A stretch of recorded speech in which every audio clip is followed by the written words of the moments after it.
நீதிமொழிகளின் புஸ்தகம் திருப்பிக் கொள்ளுங்க. கடந்த வாரத்தில் நம்ம தியானித்த அந்த பகுதிக்கு நேராக நீதிமொழிகளின் புஸ்தகம் 10வது அதிகாரம் 24வது வசனம். துன்மார்க்கன் பயப்படும் காரியம் வந்து நேரிடும், நீதிமான் விரும்புகிறதோ அவனுக்கு கொடுக்கப்படும். கையை வைத்து ஒரு அலையிலே சொல்லுங்க. ஆண்டவருக்கு மேம்பட நீதிமானின் விருப்பம் அல்லது நீதிமானின் வாஞ்சை அப்படிங்கிற தலைப்பில் அவனுடைய வசனத்தை கடந்த வாரத்தில் தியானிப்பதற்கு கர்த்தர் நமக்கு கிருபை தந்தார். ஆமாவா இல்லையா? ஆமாம். அங்கே சொல்லப்பட்டிருக்க துன்மார்க்கன், இன்னொன்று நீதிமான், ரெண்டு பேரையுமே ஆண்டவர் அங்கே எழுதி வைத்திருக்கிறத நம்ம பார்க்குறோம். துன்மார்க்கனை குறித்து சொல்லப்பட்டிருக்கு. துன்மார்க்கனை எப்படிப்பட்டவனா? அந்த வசனம் சொல்லுகிறது, துன்மார்க்கன் பயப்படும் காரியம் அவனுக்கு வந்து நேரிடும். ஆமாம், ஆண்டவரை அறியாத அல்லது ஏற்றுக்கொள்ளாத ஒவ்வொருவருக்கும் ஆண்டவர் கொடுக்கிற பேர் துன்மார்க்கன். வேதம் சொல்லுகிறது, துன்மார்க்கனும் தேவனை மறக்கிறவர்களும் நரகத்திலே தள்ளப்படுவார்கள் என்று சொல்லி. அப்போது தோத்திரம், துன்மார்க்கமாய் வாழுகிறவனுக்கு நரகம். துன்மார்க்கமாய் வாழுகிற எந்த மனிதனாக இருக்கட்டும், மனுஷியாக இருக்கட்டும், அவங்களுக்கு நரகம் அப்படின்னு இருக்குது. இனி ஒரு கூட்டத்தை குறித்து சொல்லார், நீதிமான். ஒரு நாளிலேயே சொல்லுங்க, யார் நீதிமான் அப்படின்னா கர்த்தராகிய இயேசு கிறிஸ்துவை சொந்த இரட்சகராக விசுவாசித்து ஏற்றுக்கொண்டு முழுக்கல் ஞானஸ்நானம் பெற்று ஒரு ஆவிக்குரிய சபையில் அங்கமாகி பரிசுத்தாவின் அபிஷேகத்தை பெற்று உபதேசங்களை கேட்டு தேவ சித்தத்தின்படி வாழுகிற மனிதன் மனுஷிக்கு பேர் என்னது? நீதிமான். அதனால தான் அப்போஸ்தலனாகிய பவுல் நிருபங்களை எழுதும் போதெல்லாம் நீதிமான்களுக்கு எழுதுகிறதாவது, பரிசுத்தவான்களுக்கு எழுதுகிறதாவது அப்படிங்கிறாரு. அப்படின்னா கர்த்தருடைய பார்வை எப்படி இருக்குன்னா, நீங்களும் நானும் நீதிமானா பார்க்கிறாரு. அல்லேலூயா. நம்ம நீதிமானின் சந்ததியில் இருக்கிறோம். ஆபிரகாம் விசுவாசத்தினால் நீதிமானாக்கப்பட்டான். அப்போ நம்ம ஆண்டவராய் இயேசுவை விசுவாசிக்கிற ஒவ்வொருவரும் ஆபிரகாமுடைய பிள்ளைகளாக இருக்கிறோம். ஆமென். விசுவாசத்தின் சந்ததிகளாக நம்ம இருக்கிறோம். அப்போ துன்மார்க்கனுக்கு ஒரு விருப்பம் இருக்குது, உலகத்தானுக்கு ஒரு விருப்பம் இருக்குது, ரட்சிக்கப்பட்ட கர்த்தருடைய பிள்ளைகளுக்கும் ஒரு விருப்பம் இருக்குது. ஆமாவா இல்லையா? ஆமாம். விருப்பமே இல்லைன்னா அவங்க மனுஷ லிஸ்ட்லேயே வைக்க முடியாது. ஆமாம், விருப்பம் இருந்தால் தான் அவங்க யார்? ஆமாம், நம்ம வளர்க்குற ஆடு மாடு கோழி எதுவாக இருக்கட்டும், அதுகிட்ட போய் உன் விருப்பம் என்னன்னு கேளுங்க. அதுகிட்ட போய் கேளுங்க, உன் விருப்பம் என்ன பேர் வேணாலும் வச்சுக்கோங்களேன். ஜிம்மிங்கிங்க, சார்ஜ் புஷ் அப்படிங்கிங்க பேர். ஆமாம், அதுக்கு விதவிதமான பேரெல்லாம், டைகர் அப்படிங்கிறீங்க. அது பூனையாக இருக்கட்டும், நாயாக இருக்கட்டும், ஆடாக இருக்கட்டும், மாடாக இருக்கட்டும், அதுகிட்ட போய் உன் விருப்பம் என்னன்னு கேளுங்க, ஒருபோதும் அது சொல்ல முடியாது. ஆமாம், தோத்திரம். ஏன்னா நம்ம வளர்க்கிற ஒவ்வொன்றுக்கும் அதுக்கு விருப்பம் கிடையாது. ஆனால் கர்த்தருடைய பிள்ளைகளுக்கு விருப்பம் இருக்குது. அல்லேலூயா. சாலமோனிடத்தில் கர்த்தர் கேட்கிறார், சாலமோனே நீ விரும்புகிறதை என்னிடத்தில் கேளு அப்படிங்கிறாரு. அப்போ நீ என்ன விரும்புகிற? விருப்பங்களை நம்முடைய ஆண்டவர் அறிஞ்சிருக்கிறாரு. இங்கே இருக்கிற ஒவ்வொருவருக்கும் ஒரு விருப்பம் இருக்கும். இல்லைன்னு சொன்னால் நம்ம இங்கே வந்திருக்கவே முடியாது. ஆமாவா இல்லையா? ஆனால் விருப்பத்தை ஆண்டவர் பிரிக்கிறார். எப்படி? நீதிமான் விரும்புகிறது. அப்போ நீதிமானுக்குன்னு ஒரு விருப்பம் இருக்குது. ஆமாவா இல்லையா? நம்ம நீதிமானாக இருந்தால் உலகத்தாரை போல நம்ம என்ன செய்யக்கூடாது? விரும்ப கூடாது. உலகத்தானுடைய விருப்பம் வேற, ஆனால் நீதிமானுடைய விருப்பம் எதை சார்ந்து இருக்குது? அதைத்தான் நம்ம கடந்த வாரத்தில் நம்ம பார்த்தோம். என்ன பார்த்தோம்? நீதிமானுடைய விருப்பம் என்ன? அதில் சங்கீதங்களின் புஸ்தகம் இப்படி சொல்லுது, 40:8 உமக்கு பிரியமானதை செய்ய விரும்புகிற. ஒரு நீதிமானுடைய விருப்பம் எதுவா இருக்கும்னா, ஆண்டவருக்கு பிரியமானதை செய்யணும். ஆண்டவர் எதில் பிரியப்படுவாரோ அவருக்கு பிரியமானதை செய்யணும், அவருக்கு பிரியமானதை பேசணும், அவருக்கு பிரியமான இடத்துக்கு போகணும், அவருக்கு பிரியமானதை நடப்பிக்கணும். ஆமென் சொல்லுங்க.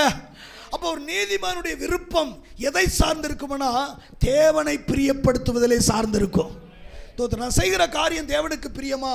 நான் பேசுகிற காரியம் தேவனுக்கு பிரியமா? நான் போகிற காரியம், நான் நடப்பிக்கிற காரியம் அது தேவனுக்கு பிரியமா அப்படின்னு ஒவ்வொரு நாளும் தற்பரிசோதனை செய்கிறவன் தான் நீதிமான். அல்லேலூயா.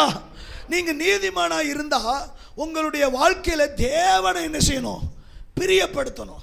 இயேசு கிறிஸ்து அழகாக இப்படி சொன்னார். யோவான் 8:29 பார்க்கும்போது, ஆமாம், நான் என் பிதாவுக்கு பிரியமானவைகளை எப்பொழுதும் செய்கிறபடியினால். அவர் சொல்றார், எப்போவோ என் பிதாவுக்கு பிரியமானதை நான் செய்கிறேன் அப்படி இல்லை. அவர் சொல்ல, நான் எப்பொழுதும் என் பிதாவுக்கு பிரியமானவைகளை செய்கிறபடினால் அவர் என்னை தனியே விடலை. தோத்துரும். பிதாவானவர் என் கூடவே இருக்கிறார். பிலிப்பிட்ட சொல்றாரு, பிலிப்பு இவ்வளவு காலம் என் கூட இருந்தும் நீ தெரியலையா? நானும் பிதாவும் ஒன்னா இருக்கிறோம். நான் வேற அவர் வேற கிடையாது, நானும் பிதாவும் ஒன்னா இருக்கிறோம். அப்படி இல்லைன்னா என் கிரியின் மூலமாக நீயே அறிந்து கொள், என் செய்கையை பாரு. பிதா என் கூட இல்லைன்னா இதை செஞ்சிருக்க முடியாது, இப்படி நடந்திருக்க முடியாது, இப்படி சகிச்சிருக்க முடியாது, இப்படி அடி வாங்கியிருக்க முடியாது, இப்படி அவமானப்பட்டிருக்க முடியாது. ஒரு அழலையா சொல்லுங்க, நானும் பிதாவும் எப்படி இருக்கிறோம்? ஒன்றா இருக்கிறோம். நான் சொல்றேன், உலகத்தின் முடிவு பரிந்து சகல நாட்களும் நான் உங்க கூடவே இருப்பேன்னு ஆண்டவர் சொல்லியிருக்கிறாரு. தோத்திரம். நான் சொல்றேன், அப்போ உங்க கூட இருக்கிறார் அப்படின்னா நீங்க அவருக்கு பிரியமானதை செய்கிறீங்களா? ஒரு கேள்வி. செய்கிறீங்களா? நீங்க பேசுறது அவருக்கு பிரியமாக தான் இருக்குதா? நீங்க பார்க்கறது அவருக்கு பிரியமாக தான் இருக்குதா?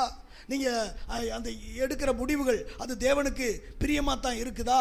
அவர் சொல்ற, எப்பொழுதும் நான் தேவனுக்கு என்ன செய்றேன்? என் பிதாவுக்கு பிரியமானவைகளை செய்கிறேன். அப்போ ஒரு நீதிமானுடைய விருப்பம் எதுவாக இருக்கும்னா அவருக்கு பிரியமானதை செய்கிறது.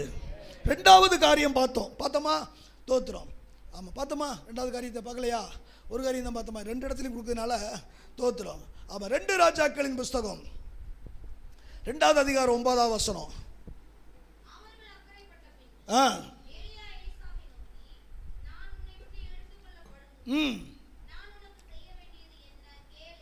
என்றான்.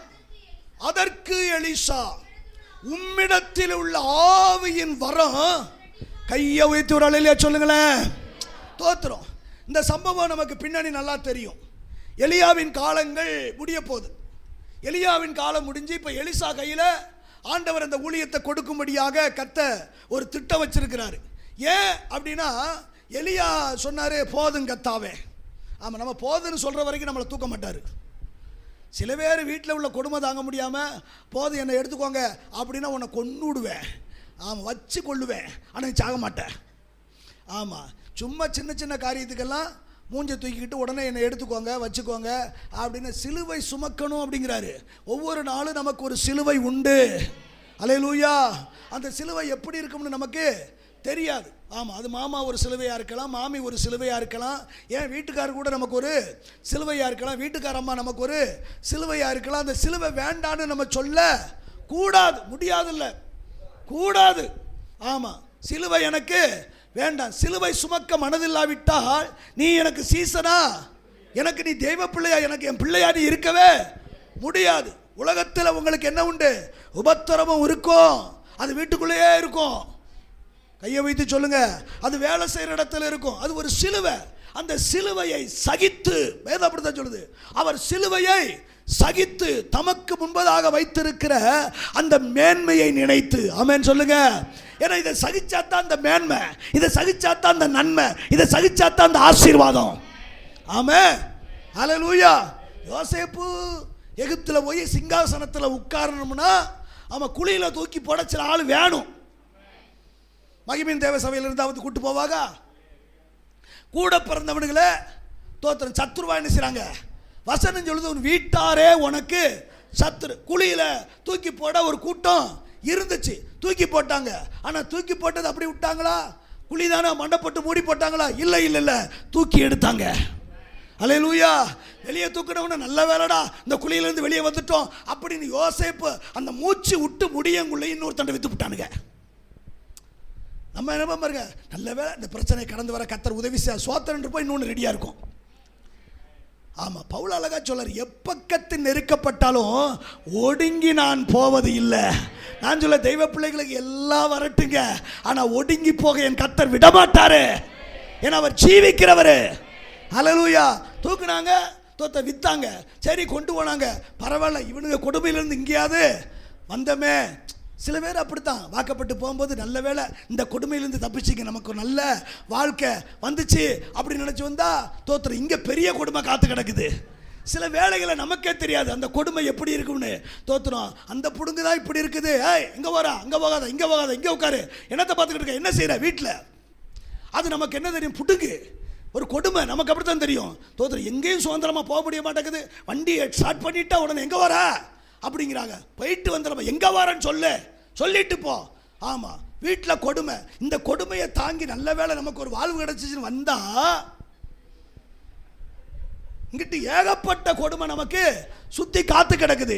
என்ன செய்ய? இந்த புடுங்கு தாங்க முடியல. இங்கே வந்தால் இங்கே அதை விட மோசமான தோத்துறோம். நம்ம நினைக்கிறோம் அவன் அப்படித்தான் நினச்சிருப்பான், நல்ல வேலையா அப்படிங்க சொல்லி.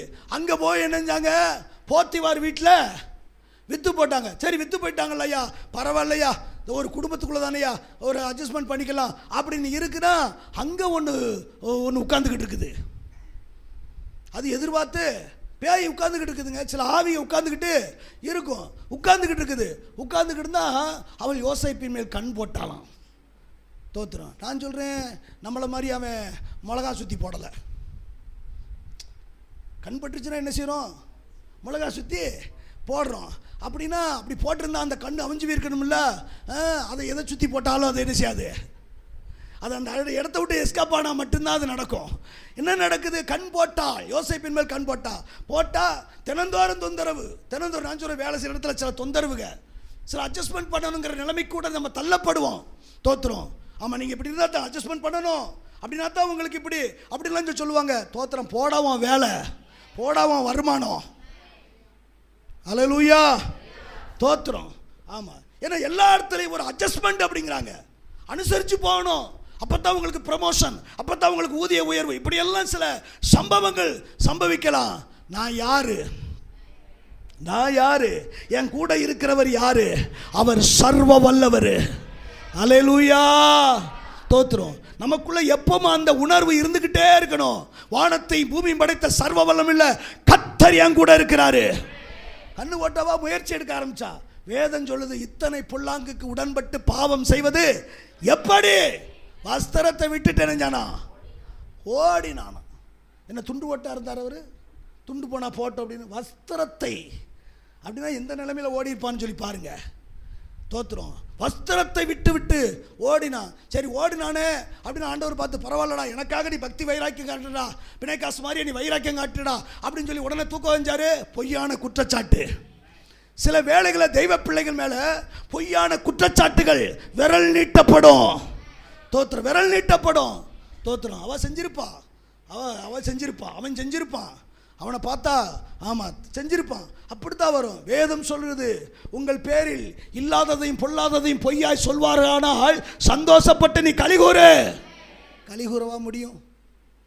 பொய்யா நம்மளை சொல்லும் போது கலிகூறவா முடியும்? எல்லாமே கொஞ்சம் முரண்பாடாக ஆண்டவர் எழுதுனது மாதிரி இருக்கும். ஆனால் சொல்கிறாரு, நீ யாருங்கிறது உனக்கு தெரிஞ்சா நீ கலிகூறத்தான் செய்வ. ஏன்னா இயேசுநாதர் மேலே அப்படிப்பட்ட குற்றச்சாட்டுக வந்துச்சு. ஆமாம், பட்டை மரத்துக்கே இந்த பாடுனா பச்சை மரத்துக்கு அதனால வரும் அப்படிங்கிறாரு. உனக்கு வரும், வராதுன்னெல்லாம் சொல்ல முடியாது. இல்லாததையும் பொல்லாததையும் உனக்கு சொல்வார்களானால் நீ என்ன செய்யணுமா? சந்தோஷப்பட்டு. ஆமாம், நீ அங்கே பாட்டு படிக்கணும், சந்தோஷம் பொங்குதே. இல்லாட்டா என்ன என் ஆனந்தம், என்ன என் ஆனந்தம். ஆமாம், அப்படித்தான் வேதம் சொல்லுது. வேத வசனத்தின்படி வாழ்கிறவங்க தான் கர்த்தருடைய பிள்ளைங்க. கையை வைத்து சொல்லுங்க, ஆண்டவருக்கு மகிமை உண்டாகட்டும். என்ன நடக்குது? இப்போ பிடிச்செடுத்து செயலில் உள்ளே போட்டாங்க. ஆனால் ஒரு வசனம் என்ன தெரியுமா? செயலில் போட்டாங்க. அவனுக்கு இப்போ அப்பா கிடையாது, அம்மா கிடையாது, உடன் பிறந்த சகோதரர்கள் கிடையாது, சொந்தம் கிடையாது, பந்தம் கிடையாது. ஏன் மொழி கூட அவன் மொழி கிடையாது, என்ன பேசுகிறாங்கன்னு கூட தெரியாது. ஒரு அந்நிய தேசத்தில், அந்நிய நாட்டில் ஒரு அடிமையா சொத்துறன் ஜெயிலில் செய்யாத குற்றத்துக்கு அனுபவிச்சுக்கிட்டு இருக்கான். வசனம் சொல்லுது, சிறைச்சாலையிலும் கூட கர்த்தர் யோசேப்போடு இருந்தார். நான் சொல்ல, எந்த நிலையிலும் எல்லாரும் நம்ம விட்டு போலாங்க. நான் சொல்ல, உங்கள் மேலே ஒரு பொய்யான குற்றச்சாட்டு வந்துட்டு அவங்க கூட இருப்பாங்க. தோத்துறோம். நம்ம வீட்டிலே சொல்லுவாங்க, அவங்க கூட சேராதரா, ஏற்கனவே சொன்ன பத்தியா, அவங்க கூட சேராத, அவங்க கூட சேர்ந்தாலே இப்படித்தான். நல்ல வேலை நீ அன்னைக்கு அவங்க கூட போகல, போயிருந்தா உன் மேலையும் அந்த பழி சொல்லு வந்திருக்கும். அப்படி இருந்தால் நம்ம வீட்லேயும் அறிவாளிங்க, நம்ம வீட்டில் அப்படித்தான் சொல்லுவாங்க. ஆனால் என்ன நடந்துச்சு தெரியுமா? தோத்துறது. எல்லாரும் அவனை விட்டு போனாலும் ஒருவர் கூட இருந்தார். நான் சொல்கிறேன், எதுக்காக அந்த ஒருவர் மட்டும் கூட இருக்காருன்னா, ஆமாம் தோத்துறோம், சகல ஜனங்கள் ஜாதிகள் மத்தியில் நான் உன் கூட இருக்கிறத புறஜாதிக பார்க்கணும். ஆமாம், அல்லேலூயா. அதுக்கப்புறம் தாங்க சொப்பனம். அவன் சொப்பனம் பார்க்கணும் அவசியமே கிடையாது. யாரு? ராஜா சொப்பனம் பார்க்கணும் அவசியமே கிடையாது. அவனுக்கு ஒரு சொப்பனத்தை கொடுத்து அந்த சொப்பனத்துக்கு விளக்கம் தெரியாமல் அத்தனை குறி சொல்கிறவன், அத்தனை சோசியக்காரன் எவனாலையும் முடியலையா. அப்போ தான் ஒருத்தன் சொல்கிறான், நான் தான் இப்போ அதீனமாக ஒன்று செஞ்சுட்டையா, அங்கே இருக்கும்போது இப்படி நான் ஒரு சொப்பனம் கண்டேன், அந்த சொப்பனத்துக்கு ஒருத்தன் விளக்கம் சொன்னால் அது வெளியே நடந்துச்சு அப்படின்னு. பிறகு தூக்குடாவன வெளியே கொண்டு வந்து விளக்கத்தை கேட்டா விளக்கத்தை அப்படியே சொல்கிறான்.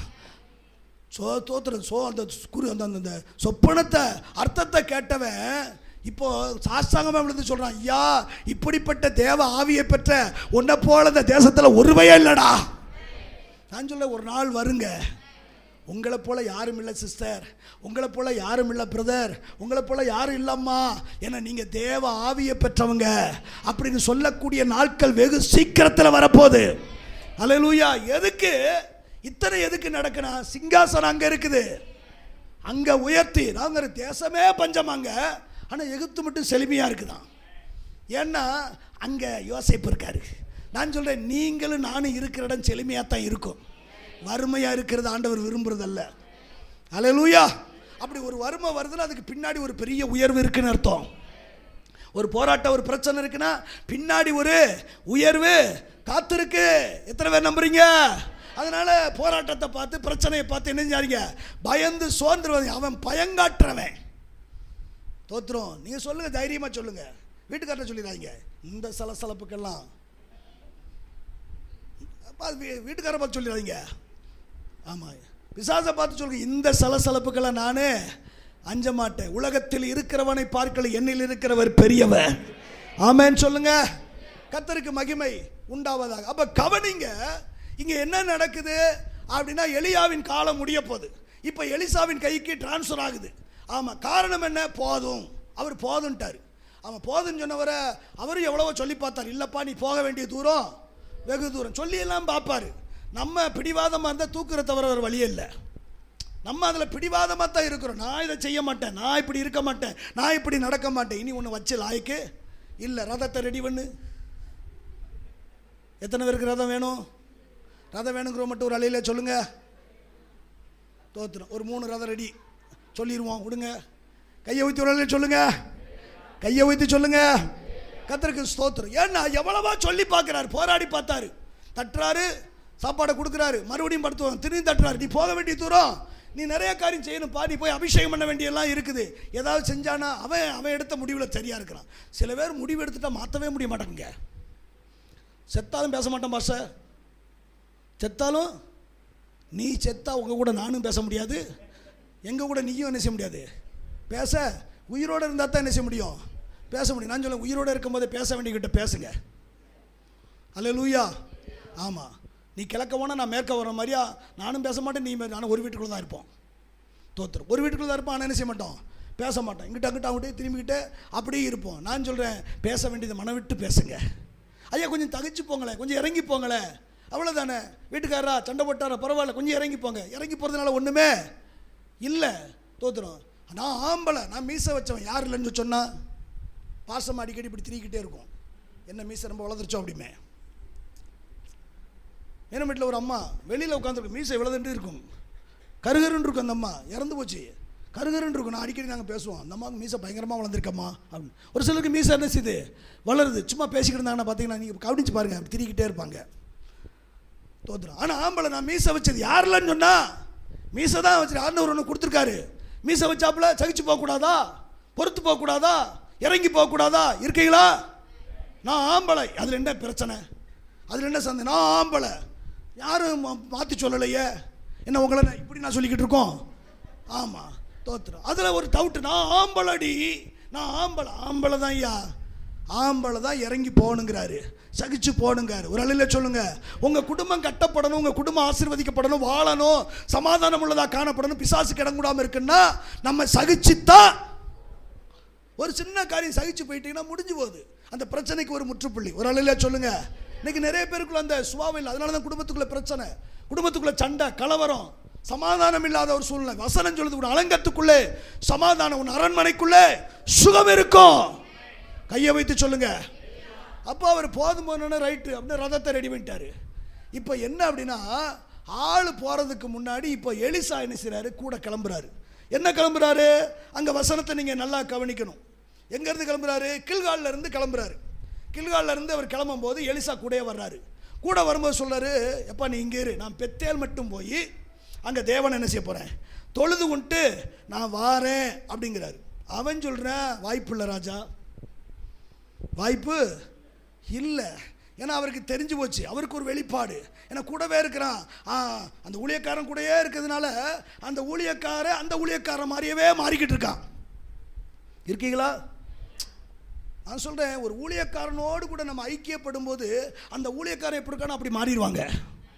அதனால தான் நம்ம ஐக்கியப்பட மாட்டோம். இப்படி கூடவே இருந்துட்டோம்னா நம்ம இப்படி ஆயிடுவோம்னு சொல்லித்தான் ஞாயிற்றுக்கிழமை வந்துட்டு வேலைக்கு போயிட்டு அடுத்த ஞாயிற்றுக்கிழமை நம்ம வர்றோம். என்ன சரியா தானே சொல்கிறேன்? ஒரு அலையிலேயே சொல்லுங்க. ஏன்னா அவர் கூட இருந்து அவரை மாதிரியே ஆயிட்டோம்னா நம்ம பைபிளை தூக்கிட்டு அங்கே போ இங்கே போன்னு சொல்லி போடுவாங்க. ஒரு வட்டம் கூப்பிடுறதுக்கு 5 நாள் காத்திருக்க வேண்டியிருக்கு வர்ற வரைக்கும். அதுக்கப்புறம் தான் வந்து அந்த காரியத்தெல்லாம் உதவி செய்கிறது மாதிரி அப்படி இருக்காங்க. நான் உங்களை சொல்லலை, ஒரு அலையிலேயே சொல்லுங்க. அவர் சொல்றாரு, எப்பா நான் என்ன செய்ய போகிறேன், தோத்திர பெத்தேல் வரைக்கும் நான் போகிறேன், தொழுது கொண்டு திரும்பி வாரேன்னு. அவர் சொல்லார், உங்களுடைய ஜீவனை கொண்டு சொல்கிறேன், கர்த்தருடைய நாமத்தில் நம்ம கூடவே நான் வருவேன். சரி, பெத்தேலுக்கு வந்தாச்சு. இப்போ அங்கே வந்து ஒன்று சொல்லாரு, ஆமாம் நீ இங்கே இரு, நான் எரிகோ வரைக்கும் கர்த்தர் என்ன போக சொல்கிறாரு, நான் எரிகோ வரைக்கும் போகிறேன் அப்படின்னு. தோத்திர அவர் சொல்லார், வாய்ப்பே இல்லை, நான் அவங்க கூடவே வருவேன். இப்போ எரியோவில் வந்து அவர் சொல்லாரு, தோத்திர நான் யோர்தான் வரைக்கும் என்ன செய்ய வேண்டியிருக்குது, போக வேண்டியிருக்குது அப்படின்னு சொல்லி இருக்க சொல்கிறாரு. வாய்ப்பே இல்லை. இப்போ யோர்தானை கடந்தாங்களா, எப்படி கடந்தாங்கன்னு பைபிளில் நீங்கள் படித்து பாருங்க. ஆமாம், சால்வை அடித்தான் யோர்தான் பிரியுது. நீங்கள் போய் அர்ச்சனா நதியில் அடித்து பாருங்க, அழுக்கு கூட போகாது. சால்வையை வச்சு அடிக்கிறாங்க, யோர்தானு 2ஆ பிரியுது. இது என்ன நடக்கிற ஒரு சம்பவம் பின்னாடி என்னன்னா, ஒவ்வொரு இடத்துலையும் பெத்தேலா இருக்கட்டும், எரிகோவா இருக்கட்டும், யோர்தானா இருக்கட்டும், அங்கே 50 தீர்க்கதரிசிகள் இருக்கிறாங்க. தீர்க்கதரிசியின் பாடசாலை நடத்திக்கிட்டு இருக்காரு எலியா. இப்போ அந்த தீர்க்கதரிசியை வந்து எலிசாட்ட சொல்கிறான், உனக்கு மேட்ரு தெரியுமா, தோத்திரம் உன் எஜமான இன்னைக்கு கர்த்தரு எடுத்துக்கொள்ளப்படுறாரு. அவர் கேட்டு, அப்படியாடா, உங்களுக்கு ஆண்டவர் வெளிப்படுத்திட்டாடா, இவ்வளோ நாள் கூட இருந்து நமக்கு தெரியலடா. அப்படி சொல்லலை, எனக்கு எல்லாம் தெரியும், எனக்கும் எல்லாம். நீங்கள் தூர இருக்கிற வயல்களே இந்த அளவுக்கு இருந்தா, நான் அவர் கூடவே இருக்கிறேன்டா, நான் கூடவே அவருடைய ஏட்டு இஜட்டு எனக்கு நல்லா தெரியும்டா. தோத்திரம் ஒரு அலையில சொல்லுங்க. அடுத்து அங்கே போகிறாரு, எரிகோவுக்கு போனால் அங்கேயும் தீர்க்கதரிசி சொல்கிறாங்க, இன்னைக்கு உங்களுடைய எஜமானே. அவன் சொல்ல, எனக்கு தெரியும், நீங்கள் சும்மா இருங்க. அதுதான். இப்போ அதை தாண்டி யோர்தானுக்கு அங்கே போனாலும் அங்கே தீர்க்கதரிசி சொல்கிறாங்க. அப்போனா என்ன, எல்லாருக்கும் தெரியுது எலியா எடுத்துக்கொள்ளப்படுவார்னு. ஆனால் ஒருத்தனுக்கு கூட விருப்பம் இல்லையே. என்னது, இந்த நாட்களில் நமக்கு ஒரு கிருபை வேண்டும், கிருபா வர வேண்டும், வல்லமை வேண்டும், அவரை போல எழும்பி பிரகாசிக்கணும் அப்படிங்கிற விருப்பம் ஒருத்தருக்கு இல்லையே. எல்லாருக்கும் தெரியுது. ஆனால் அந்த ஆவிக்குரிய வல்லமை வரத்தை பெற்றுக்கொள்ளணுங்கிற விருப்பம் இன்னைக்கு அநேகருக்கு இல்லை. தெய்வஜனமே, உன் வாழ்க்கையில் நீ அபிஷேகத்துக்காக தோத்திர விருப்பப்படு, வல்லமைக்காக விருப்பப்படு, வரங்களுக்காக விருப்பப்படு. விரும்பாத ஒருத்தவங்களை வலுக்கட்டாயப்படுத்த ஆண்டவர் திணிக்கிறவர் அல்லவே அல்ல. சில வேளை காத்திருக்க வேண்டியிருக்கும். தோத்திரம் ஆண்டவர் சொன்னார், பரிசுத்தாவி உங்களிடத்தில் வரும்போது நீங்கள் என்ன செய்வீங்க, பலன் நடந்து எனக்கு சாட்சிகளாக இருப்பீங்க, எருசலேமை விட்டு எங்கும் போகாம அப்படின்னாரு. எத்தனை நாளுன்னு அவர் சொல்லலை, அவர் தரும் வரைக்கும் காத்திருந்தாங்க. பெந்தைக்கோஸ்தை என்னும் நாள் வந்தபோது பரிசுத்தாவியானவர் மேல் வீட்டறையில் 120 பேர் மேலே கர்த்தர் வந்து இறங்கினார். ஆனால் ஆண்டவர் வெளிப்பட்ட எத்தனை பேருக்கு தெரியுமா, 500 பேருக்கு தம்மை உயிருள்ளவராக காண்பித்து 500 பேருக்குன்னு சொல்கிறாரு. ஆனால் காத்திருந்தது கடைசி வரைக்கும் எத்தனை பேர், 120. அப்படின்னா பெற்றுக்கொள்ள ஒரு விருப்பம் வேணுங்க. விருப்பம் இல்லாமல் நம்ம எதையும் பெற்றுக்கொள்ள முடியாது. அப்போ கவனிங்க, ஆவிக்குரிய வரம் நமக்கு தேவை. அதை கர்த்தருடைய பிள்ளைகள் நீதிமான்கள் விரும்பணும், வாஞ்சிக்கணும். எனக்கு வேணும், இந்த நாட்கள் ஆண்டவருக்காக நான் எழும்பணும், பிரகாசிக்கணும், ஆண்டவருக்காக எதையாவது ஒன்றை செய்யணும், விருப்பப்படு. ஆமென் சொல்லுங்க.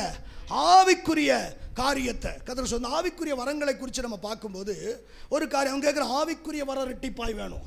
அதை பார்க்கும்போது 1 கொரிந்தியர் 14வது அதிகாரம் 1ஆம் வசனத்தை வாசிங்க.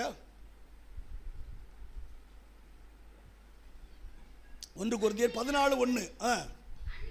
அன்பை நாடுங்கள், ஞான வரங்களையும். ஒரு அலையிலையா சொல்லுங்க. அங்கே அப்போஸ்தலனாகிய பவுல் மூலமாக ஆவியானவர் சொல்லுகிற அன்பை நாடுங்கள், ஞான வரங்களை என்ன செய்யுங்க, விரும்புங்க, விருப்பப்படுங்க அப்படிங்கிறாரு. அதில் குறிப்பாக தீர்க்க தரிசன வரத்தை என்ன செய்யுங்க, விரும்புங்க அப்படிங்கிறாரு. அப்போது வரங்கள் உண்டு. ஆமாம், ஆவியின் வரங்கள் 9. எத்தனைங்க சொல்லுங்க? ஆவியின் வரங்கள் 9. இப்போ என்ன அப்படின்னா, அன்பை நாடு, அடுத்து ஞான வரங்களை 9 வரம் இருக்குது. அதில் ஆமாம் தோத்திரம், உனக்கு வாஞ்சிக்கிற சில வரங்கள் இருக்குது, அதை நீ விரும்பு அப்படிங்கிறாரு. ஆவிக்குரிய சில வரங்களை நம்ம அறிஞ்சு கொள்ளணும். அதில் குறிப்பாக ஒரு குறிப்பிட்ட வரத்தை நான் உங்க கூட இந்த நாளில் பகிர்ந்து கொள்வதற்கு நான் ஆசைப்படுகிறேன். கர்த்தருக்கு மகிமை உண்டாவதாக. 1 கொரிந்தியர் 18:10 வாசித்து பாருங்க. 1 கொரிந்தியர் 12:10.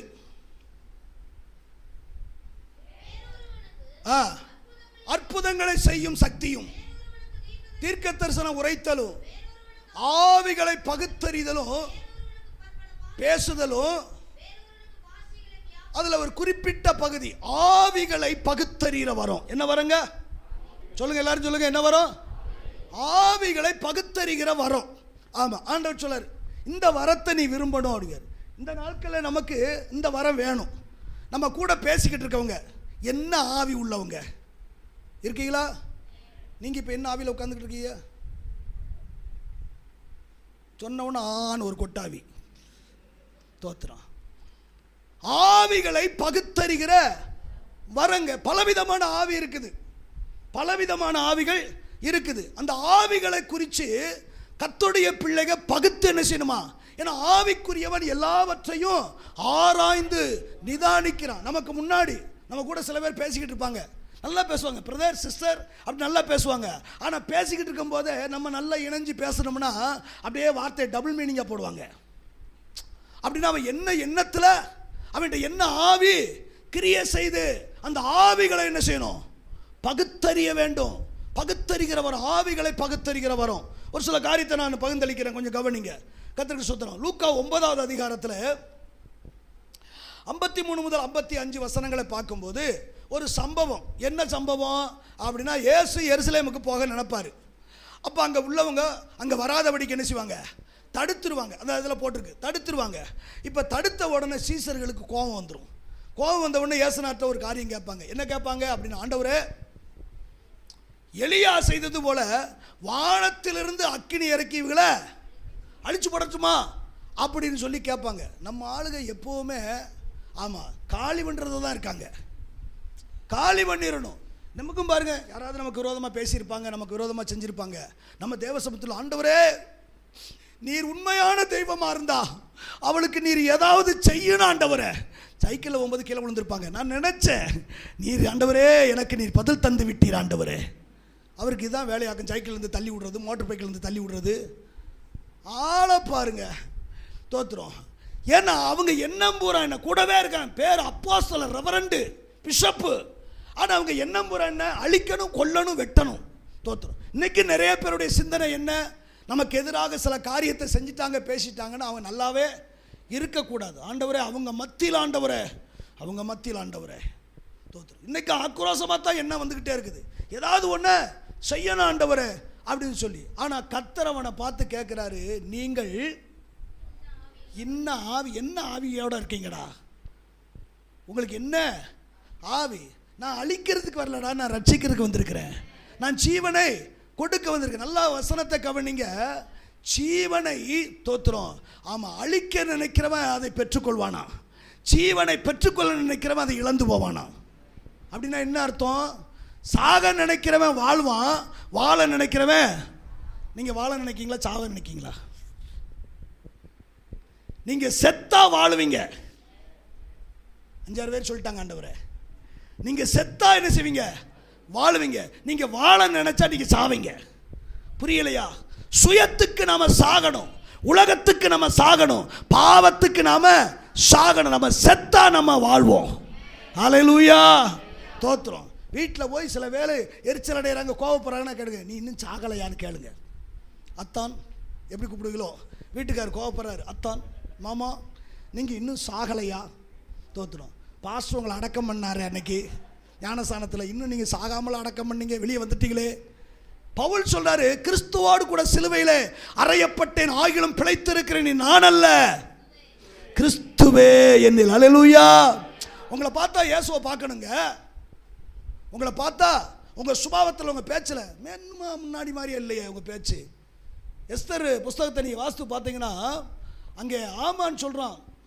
127 நாடுகளிலும் ஒரு விதமான ஜாதிகள் அங்கும் இங்கும் சிதறி கிடக்கிறது. அவருடைய பழக்க வழக்கங்கள் வித்தியாசமாக இருக்குது. நம்மளை மாதிரியே பேச மாட்டேங்காங்க, நம்ம மாதிரியே பொங்க வைக்க மாட்டேங்காங்க, நம்ம மாதிரியே கொண்டாட மாட்டேங்காங்க. இருக்கீங்களா? நம்மளை மாதிரி எல்லாம் என்ன செய்ய மாட்டேங்காங்க, தோத்துறோம், வேடிக்கை பார்க்க மாட்டேங்காங்க, ஆடலும் பாடலும் பார்க்க மாட்டேங்காங்க, பாட்டுக்கு சரி பார்க்க மாட்டேங்காங்க. இருக்கீங்களா? அவங்க வித்தியாசமாக இருக்காங்க ஐயா, தோத்துறோம்.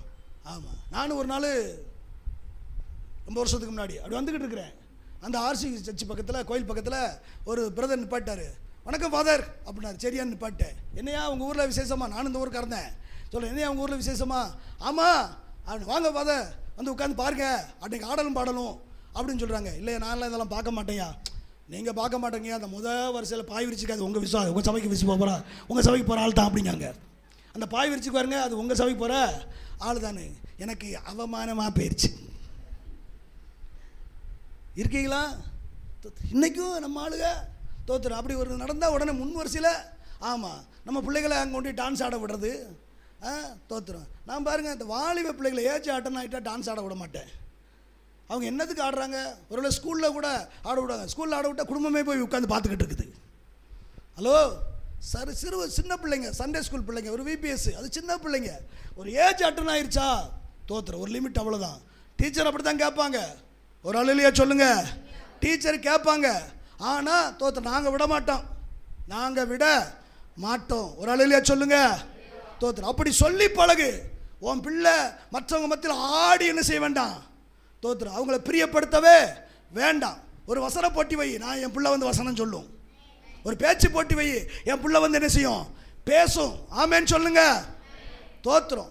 கர்த்தருக்கு மகிமை உண்டாவதாக. அப்போ கவனிங்க, இன்னும் ஆவி அப்படிங்கிறத ஆண்டவர் அறிஞ்சாருங்க. என்ன ஆவி? நல்லா கவனிங்க. கீழே ஒரு சம்பவத்தை சொல்லி நான் முடிக்கிறேன், நிறைய இருக்குது. தோத்துறோம். லூக்கா எழுதின சுவிசேஷ புஸ்தகம் 13வது அதிகாரம் 10 முதல் 16 வசனங்கள். 13, 10 முதல் 16. இருந்தார். போதும், நீங்கள் பின்னாடி நீங்கள் வாசித்துக்கோ, நான் சம்பவத்தை சொல்கிறேன். இயேசு தேவாலயத்துக்கு போகிறார். ஆமாம், ஓய்வு நாள் அன்னைக்கு ஆலயத்துக்கு போகிறார். ஒரு ஆளில் சொல்லுங்கள், ஓய்வு நாளில் அவர் கல்யாண வீட்டுக்கெல்லாம் போக மாட்டார். சொல்லிடுவோம் உங்களுக்கு, ஓய்வு நாளில் கல்யாண வீட்டுக்கெல்லாம் என்ன செய்ய மாட்டார், சடங்கு வீட்டுக்கெல்லாம் போக மாட்டார், பால் காட்சி வீட்டுக்கெல்லாம் போக மாட்டார். ஓய்வு நாளில் அவர் ஆலயத்துக்கு போவார். என்ன ஒரு மாதிரியா இருக்கீங்க? ஆமாம், நீங்கள்லாம் ஆலயத்துக்கு போகிறவங்க தான், நீங்கள் நல்லவங்க இல்லை, தோத்துரும். இயேசு ஓய்வு நாள் தேவாலயத்துக்கு போகிறாரு. இப்போ தேவாலயத்துக்கு போனால் அங்கே ஒரு பெண்ணை பார்க்குறாரு. அந்த பெண்ணை குறித்து அங்கே சொல்லப்பட்டிருக்குது. ஆமாம், 18 வருஷம் பலவீனப்படுத்துகிற ஒரு ஆவி. எத்தனை வருஷங்க?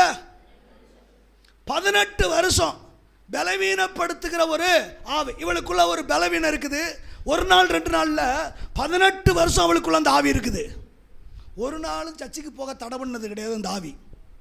நான் சொல்கிறேன், அந்த ஆவியை கூப்பிட்டு வந்திருக்கோம். போமா சர்ச்சுக்கு, போமா சர்ச்சுக்கு, என்ன மணி ஆயிடுச்சு கிளம்பலையா, பாஸ்டர் வந்துட போகிறாரு அப்படின்னு அந்த ஆவியை ஒரு வேளை எழுப்பி விட்டுருக்கோம். 18 வருஷம் சர்ச்சுக்கு போகிறாங்க. அந்த சர்ச்சு பாஸ்டருக்கு கூட தெரிய மாட்டேங்குது இவளுக்குள்ள ஒரு ஆவி இருக்கு. ஹலோ, இவளுக்குள்ள ஒரு ஆவி இருக்குன்னு அந்த பாஸ்டருக்கு கூட என்ன செய்யல தெரியும். நான் என்ன சொல்ல, ஆவிகளை பகுத்தறிகிறத பற்றி பேசிக்கிட்டு இருக்கிறேன். ஆனால் இயேசு அங்கே வந்தார். அவருக்குள்ள அந்த வரம் கிரியை செய்து அவளுக்குள்ளாக ஒரு பலவீனப்படுத்துகிற ஒரு ஆவி. 18 வருஷமாக இருக்குது, அவளை பலவீனப்படுத்திக்கிட்டே இருக்குது. நான் சொல்ல, சில பலவீனங்கள், சில ஆவிகளை நமக்கு என்ன செய்யும், அந்த பலவீனத்தை கொண்டு வரும். அதனால தான் நமக்குள்ளே இருக்கிறது என்ன ஆவி, எதனால இயல்பாக வர்றதா, செயற்கையாக வர்றதா, இல்லாட்டி அந்த ஆவியை கண்டா எனக்கு இந்த பலவீனத்தை கொடுத்துருக்கா, ஆராய்ந்து பாருங்க. இருக்கீங்களா? 18 வருஷங்க ரொம்ப சைலண்டாக இருக்குது. சில ஆவிகள் அலக்கழிக்காது. ஏன்னா ஆடுனாத்தானே தெரியும், ஆடுனாத்தானே தெரியும். ஆடலைன்னா எப்படி தெரியும்? இருக்கீங்களா? ஆடுனா பேய் பிடிச்சிருக்குமோ. 18 வருஷம் கூடவே இருக்குதுங்க, ஒரு அணக்கமும் இல்லாமல் சர்ச்சுக்கு போகுது. 18 வருஷம். ஏன்னா இவளும் ஆபிரகாமின் குமாரத்தி அல்ல. 18 வருஷம் சர்ச்சுக்கு போகிறவா. ஏன்னா ஆபிரகாமின் குமாரத்தினா தோத்துற சண்டே சர்வீஸ் அட்டன் சாரி அவங்க அன்னைக்கு ஓய்வு நாள் என்ன செய்யணும், கடைபிடிக்கணும். ஓய்வு நாள் போய்த்தான் ஆகணும். ஓய்வு நாளில் வேலை செஞ்சால் கல்லெறிஞ்சு கொள்ளணும் நியாயப்பிரமாணம். அப்படின்னா வார வாரம் ஆராதனைக்கு போகிறவா, ஜப கூட்டத்துக்கு போகிறவா, ஆனால் ஆவியோட தான் இருக்கா. ஆவியோட தான் இருக்கா. சைலண்டாக இருக்குது, வாயை திறக்க மாட்டேங்குது, பேச மாட்டேங்குது, அலக்கழிக்க மாட்டேங்குது, உள்ளே இருக்குது. ஆனால் என்ன செஞ்சுக்கிட்டு இருக்குது? பலவீனப்படுத்திக்கிட்டே இருக்குது. சில பலவீனத்தின் ஆவி, சில பலவீனத்தின் ஆவி. நான் சொல்கிறேன், ஆமாம், கர்த்தரே ஆவியானவர். ஆவியானவர் எங்கேயோ அங்கு விடுதலை உண்டாகும். ஆவியானவர் இருக்காருன்னா விடுதலை உண்டாகணும். பலவீனத்திலிருந்து விடுதலை உண்டாகணும், பிரச்சனையிலிருந்து விடுதலை உண்டாகணும், போராட்டத்திலிருந்து விடுதலை உண்டாகணும். ஏன்னா நாம் ஆராதிக்கிறவர் விடுவிக்கிற ஆவியானவர். எத்தனை பேர் நம்புறீங்க? பலவீனத்தின் ஆவி அப்படின்னு இருக்குது. தோத்துறோம். இப்போ என்ன அப்படின்னா, சில ஆவிக வெளியே தெரிஞ்சிடும். வேதத்தில் ஒரு சம்பவத்தை நீங்கள் பார்த்தீங்க அப்படின்னா, கர்த்தருக்கு மகிமை உண்டாவதாக. மார்க்கு 9வது அதிகாரத்தில் 14 முதல் 26 வசனங்களை நீங்கள் வாசித்து பார்த்தீங்கன்னா, அங்கே ஊமையும் செவிடுமான ஆவி. என்ன ஆவிங்க? ஊமையும் செவிடுமான ஆவி. அப்படின்னா என்ன? அந்த ஆவி ஊமை. ரெண்டாவது என்னது? செவிடு. செவிட்ட போய் எவ்வளோதான் பேசினாலும் கேட்குமா? ஆனால் ஆண்டவர் அந்த ஆவியை துரத்துவார். எப்படி துரத்துவார் தெரியுமா? ஊமையும் செவிடுமான ஆவியை பேசாமல் இவனை விட்டு புறப்பட்டு போ. ஒரு அலையிலேயே சொல்லுங்க. அவர் அது பேரை சொல்றாரு. ஊமையும் செவிடுமான ஆவியை பேசாமல் இவனை விட்டு புறப்பட்டு போ அப்படிங்கிறத நிப்பாட்டல. அடுத்து சொல்லுவார் பார்த்துங்க. ஆமாம், இனி போகாத. ஏன் அப்படி சொல்லணும் அப்படின்னா, வசனம் நமக்கு தெளிவாக சொல்லுது. என்ன சொல்லுது? மத்தேயு 12வது அதிகாரத்தில் 43 முதல் 45 வசனங்களை நீங்கள் பார்த்தீங்கன்னா, சம்பவத்தை சொல்கிறேன். ஒரு ஆவி ஒருவனை விட்டு போனால் அது வெளியே போய் வறண்ட இடங்கள் நினைச்சுமா அப்படியே திரியுமா. திரிஞ்சிட்டு தோத்துறோம், இளைப்பாற இடம் இல்லாமல் மறுபடியும் தான் விட்டு வந்த இடத்துக்கே மறுபடியும் வருமா. நான் இப்படி சொல்கிறேன், ஒரு நாளில் ஆவி நம்மளை பிடிச்சிருந்துச்சு. நம்புறீங்களா? வெளியே தெரியாமல் இருந்துச்சு. ஒரு ஆவி பிடிச்சி தான் நம்மளை தோத்துற எல்லா வேலையும் செய்ய வச்சுச்சு, துன்மார்க்கமாக வாழ வச்சுச்சு, பாவத்தில் ஜீவிக்க வச்சுச்சு. ஆமாம், ஆனால் இயேசு நம்மளை விடுதலை ஆக்கினா. நம்புறீங்களா? ஒரு ஆவி பிடிச்சிருந்தது, இயேசு நம்மளை என்னஞ்சாரு? விடுதலை ஆக்கினாரு. இப்போ என்னென்ன, இந்த ஆவி போயிட்டு அப்படியே உலாவி பார்த்துட்டு தங்கிறதுக்கு இடம் இல்லாமல் மறுபடியும் வருமா? மறுபடியும் எதை விட்டு வந்தோமோ அந்த இடத்துக்கு மறுபடியும் வருமா? வந்து பார்க்கும்போது அது ஜோடிக்கப்பட்டிருக்கிறதாக கண்டு. அப்படின்னா என்ன? தோத்துறோம். சர்ச்சுக்கு வந்தும் இன்னும் மினுக்கள் தனுக்கள். ஆமாம், இன்னும் அந்த பழைய ஜீவியம், பழைய பேச்சு, பழைய சுபாவம் அப்படிலாம் இருக்கும்போது, ஆஹா முன்னாடி கூட கொஞ்சமாக தாண்டா இருந்துச்சு, இப்போ தோத்துறோம் எக்ஸாலாம் கூடிருச்சு அப்படின்னு போய் வேறு 7, அது எப்படி போட்டிருக்குது? வேறு 7 ஆவிகளை தன்னோடு என்ன செய்யுமா? கூட்டிக் கொண்டு. அது எப்படிமா? தோத்துறோம் கூட்டிக் கொண்டு வந்து. அப்படின்னா நான் இப்படி நினைக்கிறேன், பரவாயில்ல, இந்த ஆவி போய் 7 ஆத்துமாவை எங்க 7 ஆத்துமாவை என்ன செய்யுது? ஆதாயப்படுத்தி சர்ச்சை கொண்டு வருதுங்க. 7 ஆத்துமா. நம்மளும் இத்தனை வருஷம் வர்றோம், ஒரு ஆத்துமா எவா வர்றா? நம்ம கம்ப்ளைண்டி எவா வர்றா, எவன் வர்றா, நான் கூப்பிட்டா தோத்துறோம். அங்கேனா வந்துடுறாங்க, ஏன்னா அங்கே எல்லாம் உண்டு. ஆனால் இங்கேனா நீங்கள் இப்படி கண்டிச்செல்லாம் பேசுகிறீங்களா, அதனால் ஒருத்தர் என்ன செய்ய மாட்டேக்காக, வர மாட்டேக்காக தோத்துறோம். அந்த ஆவிகளுக்காக கர்த்தரை துதிக்கிறேன். அது ஆத்துமாதாயம் பண்ணுதியா? முன்னாடி இருந்ததை விட 7 ஆவிகளை கூட்டிட்டு வந்து, அது சொல்லப்பட்டிருக்கு, மனுஷனுடைய முன்னிலைமையில் அவன் பின்னிலைமை அதிக கேடு உள்ளதாக இருக்கும். அப்படியே இந்த பொல்லாத சந்ததி அப்படிங்கிறாரு. அப்படின்னா என்ன? வெளியே போச்சுன்னா மறுபடியும் வருங்க, வரும். எனக்கு ஏன் அடிக்கடி இந்த சிந்தனை வருது, எனக்கு ஏன் இப்படிப்பட்ட எண்ணங்கள் வருதுன்னா, அந்த ஆவி வந்து என்ன செய்யுது? பேதுருவை பார்த்து சொன்னார், அப்பாலை போ சாத்தானே, நீ தேவனுக்கு ஏற்றவைகளை சிந்தியாமல் மனுஷனுக்கு ஏற்றவைகளை சிந்திக்கிறனால மேற்படியாக வந்து நிற்கிறானாக்கும். இடம் கொடுத்தா யூதாஸ்குள்ளே போனது மாதிரி மறுபடியும் இணைஞ்சிருவான், போயிடுவான். ஆவிகளை குறித்த ஒரு பகுத்தறிவு ஆண்டவர் பார்க்கிறார். பலவீனப்படுத்துகிற ஒரு ஆவி, அந்த ஆவியை பார்த்து ஆண்டவர் கடிந்து கொண்டாராம். ஒரு அலையிலேயே சொல்லுங்க, ஆண்டவர் கடிந்து கொண்டாராம். அப்போ இவனையும் பார்த்து தோத்தர் என்ன நடக்குதுன்னா, அது 7 கூட்டிட்டு வரணும். அப்போ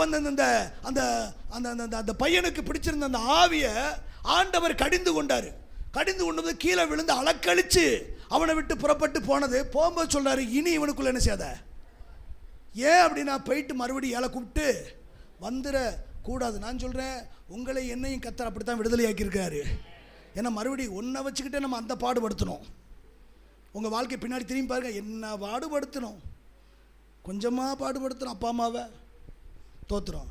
கொஞ்சமாக சேட்டை செஞ்சோம், கொஞ்சமாக பாஸ்டர் நல்லா அப்புறாணி பிள்ளை வாங்க வாங்க தோற்று. அப்படி நம்ம சொல்லிக்கலாம். பக்கத்தில் அவன் சொல்லுவான், நீ என்னென்ன பாடுபடுத்துறன்னு எனக்கு தானே தெரியும், என்னாலேயே முடியலன்னு சொல்லித்தான் நானே அங்கலாய்த்தேன் அப்படின்னு தோற்று. ஆனால் கவனிங்க, இனி ஏன் இனி போகாத அப்படின்னு சொன்னா, போனது ஏழை கூட்டிட்டு வந்துடும் அப்படின்னு ஆண்டவர் அதை கடிந்து கொண்டார். ஆமென் சொல்லுங்க. இந்த பலவீனப்படுத்துகிற ஆவியை ஆண்டவர் கடிந்து கொண்டார். ஒரு சம்பவம் நடக்குது அங்க. அவள் எவ்வளவு வேணும் நிமிரக்கூடாத கூனி. பிசாசு சில வேளை நம்ம குடும்பத்துக்கு விரோதமாக செயலாற்றிக்கிட்டே இருப்பான், விரோதமான காரியத்தை செஞ்சுக்கிட்டே இருப்பான். ஆனால் ஒன்றே ஒன்று என்ன தெரியுமா, ஆவிகளை பகுத்தறிங்க. இந்த பிரச்சனைக்கு காரணம் என்ன, என் குடும்பத்தில் இந்த பிரச்சனைக்கு காரணம் என்ன, இந்த பலவீனத்துக்கு காரணம் என்ன, இந்த போராட்டத்துக்கு காரணம் என்ன, ஆவிக்குரியராய நம்ம ஆராய்ந்து பார்க்கணும். ஒருவேளை இது பிசாசினால் வரக்கூடிய உபவாசத்தை போடு, உட்கார்ந்து ஜெபம் பண்ணு. அல்லேலூயா. நீ முழங்கால முடக்கிட்டாலே பிசாசு உன்னை விட்டு ஓடி விடுவான். ஆமென் சொல்லுங்க. வேதம் சொல்லு, பிசாசுக்கு எதிர்த்து நில்லுங்கள், அப்பொழுது அவன் உங்களை விட்டு ஓடி போவான். புலம்பிக்கிட்டு தெரியாத, யாரையாவது தேடி தெரியாது, அவங்ககிட்ட போய் ஜெபணுமா இவங்ககிட்ட போய் ஜெபணுமா. ஓ முழங்காலுக்கு வல்லமை இருக்குது. நீ முழங்கால் போட்டால் பிசாசு பயப்படுவாங்க. ஆவிகளை என்ன செய்யுங்க, பகுத்தறிங்க. திடீர்னு நல்லா இருக்கிற குடும்பத்துக்குள்ள பிரச்சனை வருது, பிள்ளைகளுக்குள்ள சில வித்தியாசமான போராட்டங்கள் வருது. நான் சொல்ல, உபவாசத்தை போடுங்க. அதுக்கு பின்னாடி ஏதோ ஒரு ஆவி என்ன செய்யுது, கிரியை செய்து செயல்படுது. அந்த ஆவிகளை எதிர்த்து நின்று பாருங்க. கர்த்தர் அதை மேற்கொள்வதற்கு தேவன் உங்களுக்கு கிருபை செய்வார். அல்லேலூயா. ஆவிக்குரிய வரங்களை என்ன செய்யுங்க, விரும்புங்க, நாடுங்க. எலிசா விருப்பப்பட்டான், உம்மிடத்தில் உள்ள ஆவியின் வரம் எனக்கு ரெட்டிப்பாக. தெய்வ பிள்ளையே, நீ அப்படி விருப்பப்படுவாயனால் உன் விருப்பத்தை என் தேவன் நிறைவேற்ற போதுமானவராக.